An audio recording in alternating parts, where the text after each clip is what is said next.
அனைவருக்கும் வணக்கம். இன்று நாம் சிந்தித்து பார்க்க இருப்பது திருநீர் அணிவது எதற்காக.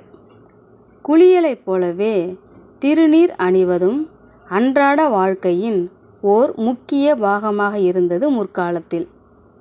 முழு விசுவாசத்துடன் ஒரு சிட்டிகை திருநீர் எடுத்து நெற்றியில் வைத்த பின்னே பண்டைய பக்தர்கள் ஜெபத்துக்கு அமருவர்.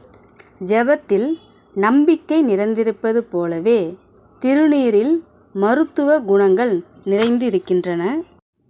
சுத்தமான திருநீர் தயாரிக்கும் முறை காலப்போக்கில் மாற்றம் அடைந்த போதிலும் பழைய முறைகளை கடைபிடிப்பவர்களும் உண்டு. புல் மட்டும் அருந்தும் பசுவின் சுத்தமான எருவை சிவராத்திரி அன்று உமியில் எரித்து கிடைக்கும் சாம்பலை தண்ணீரில் கலக்கி மறுபடியும் உலர வைத்து சிவபெருமானுக்கு அபிஷேகம் செய்த பின் நெற்றியில் இடுவதற்காக பாதுகாத்து வைக்க வேண்டும். திருநீரை நனைத்தும் நனைக்காமலும் அணிவதும் உண்டு.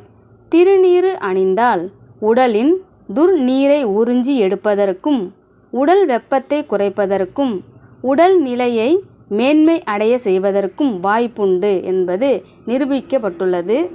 தியாகத்தின் வடிவமான சிவபெருமானை மகிழ்விக்க மிக சிறந்தது திருநீர் அணிதல் ஆகும்.